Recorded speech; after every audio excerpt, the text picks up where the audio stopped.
I know I said in my last video that I was going to go out in a few days and make a video on hive equalization. I went out to the bee yard 2 days after I made that video, and my hives, several of them were in swarm mode. So I had to put that fire out, and it was too overwhelming for me to make a video about one topic while I'm dealing with this. Um, yeah, man, 13 years into beekeeping, I still have days where I get overwhelmed. I still have bad days in the bee yard. I don't think there's any experienced beekeeper out there that doesn't still have bad days. I had a bad day, and everything's fine. Fire's out, everything's cool. I still wanted to put this video out as an informational video, even though I don't have the hands-on footage. I think it would still be a very helpful video to you folks out there. Some of the benefits to equalizing hives is the first one we mentioned: you're freeing up space in your crowded hive. You're taking those resources and giving them to weaker hives, which now you're boosting that hive. And I'm not suggesting that that hive was in trouble, or maybe it didn't even need a boost and it would have been fine, but it has room to spare. This one doesn't. So you take the capped brood from the one hive, give it to the weaker hive. You're going to boost that population. You're going to improve hive morale. And it's just kind of balances everything out. Another benefit of hive equalization that I find, especially early on, because you want to weed out if you do have bad colonies. If you keep coming back to the same hive in your yard and you have to keep boosting that hive for like the second, third inspection, then it may be a sign that there's something wrong with that hive, and you may want to act, either requeen it or combine it with a stronger hive. Never combine two weak hives, as tempting as that is. You'll just have one big weak hive. So you get information. So you're relieving a hive, you're boosting a hive, and you're gaining data for your beekeeping moving forward for that season. What I do on a day that I suspect I'll be equalizing hives is, remember I said in my past videos, you always want to keep a journal. You're not going to remember stuff up here. Keep a journal. And if you also remember back to one of my videos way back when, I said it's okay to open your hive at the end of winter, very beginning of spring. People will argue all day long and say, oh, you should never open your hive until it's like 150 degrees out, whatever. I'm being facetious, obviously, but you can open a hive when it's like 45, 50, calm and sunny. Coming out of spring, you're not taking frames out and exposing the brood to the air. You're just taking a visual inspection to get an idea of what hives are really strong and what hives are a little less populated. You probably had it right when you came out of winter, and you've already had just monsters coming out of winter. You're like, wow, because some bees just maintain large clusters through winter, and other bees maintain, smaller clusters. So it doesn't mean there's something wrong with the smaller hive. Just in comparison to this beast of a hive you have, it's less populated. So I go ahead and I go to all of my suspected stronger hives, and you inspect like you normally would. You're not just going in there and grabbing frames. You still have a job to do and inspect your hives. So I go out there. I go to all of my stronger hives first. I bring out to the yard with me empty, spare boxes, no frames. They're basically my frame holders. If you want to go to the bee suppliers and buy all these fancy frame rests, and that's fine. I think they're gimmicky. You already have a stack of them sitting in your shed or your honey house. You might as well utilize those.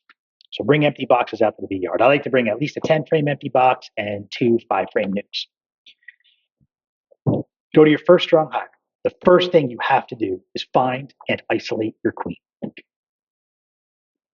The last thing you want to do is donate a queen by mistake. I think we're all far enough into beekeeping that I don't have to explain to you why that's bad and how bad that is.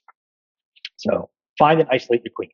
When you find a frame that she's on, take that frame right out, put it into a nuke box, a spare 5-frame box. That queen is now safe, and it takes a lot of pressure off of you. You can now do your inspection like you normally would, business as usual, and go shopping. If you find that that hive is indeed running out of room, and you have no idea, where is she going to lay and how do I make room?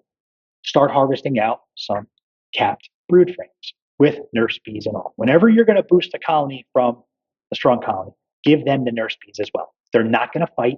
They're nurse bees, not guard bees, not foragers. They're there just to take care of brood, and in a case of capped brood, keep it warm. And that's why you want the nurse bees attached to the frames, because you're already boosting a hive that has just enough population to maintain what it has.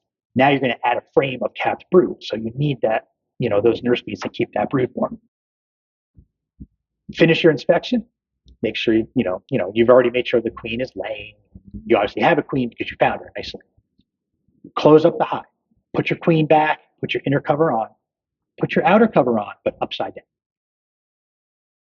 I have gone through hives before, and I'll just remember, I got to go back here, and a lot of stuff happens between hive one and hive whatever, and you're gonna forget. I've done it. Not detrimental to the bees, but it could be a real, pain in the ass to the beekeeper.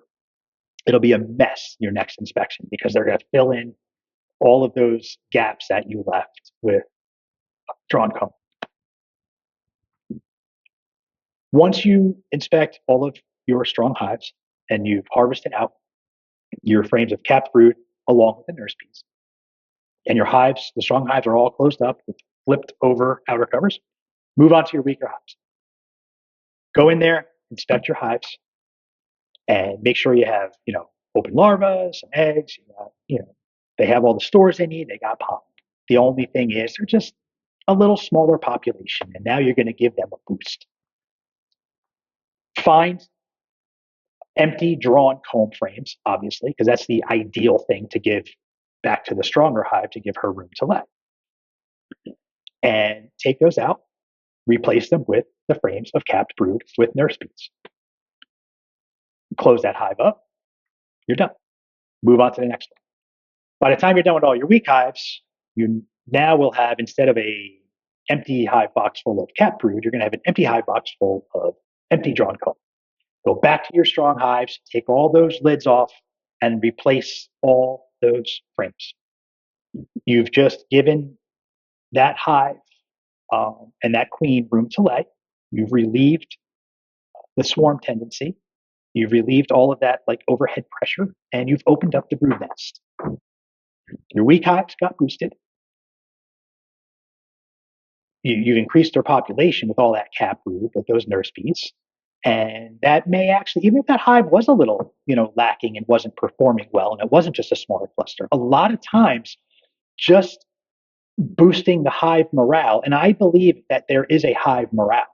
I mean, I've had so many times where a hive is just struggling and struggling, but as soon as you give it what it needs or a little boost, it just turns right around. So, relieving your strong hives, boosting your less populated hives, and boosting hive morale. It just balances everything out.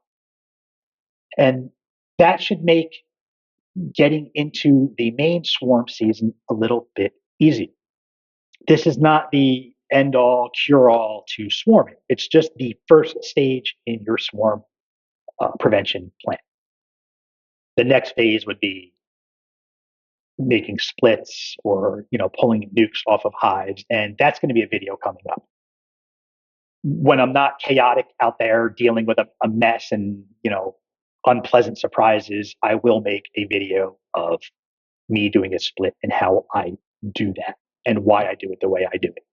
So stay tuned and keep an eye out for that video. Please like and subscribe so you'll get alerts when all new videos come out. And hopefully soon I can get a video out there of me splitting a hive and get some really good footage, because those are really interesting videos, I think, anyway. So thanks again, and I'll see you all next time.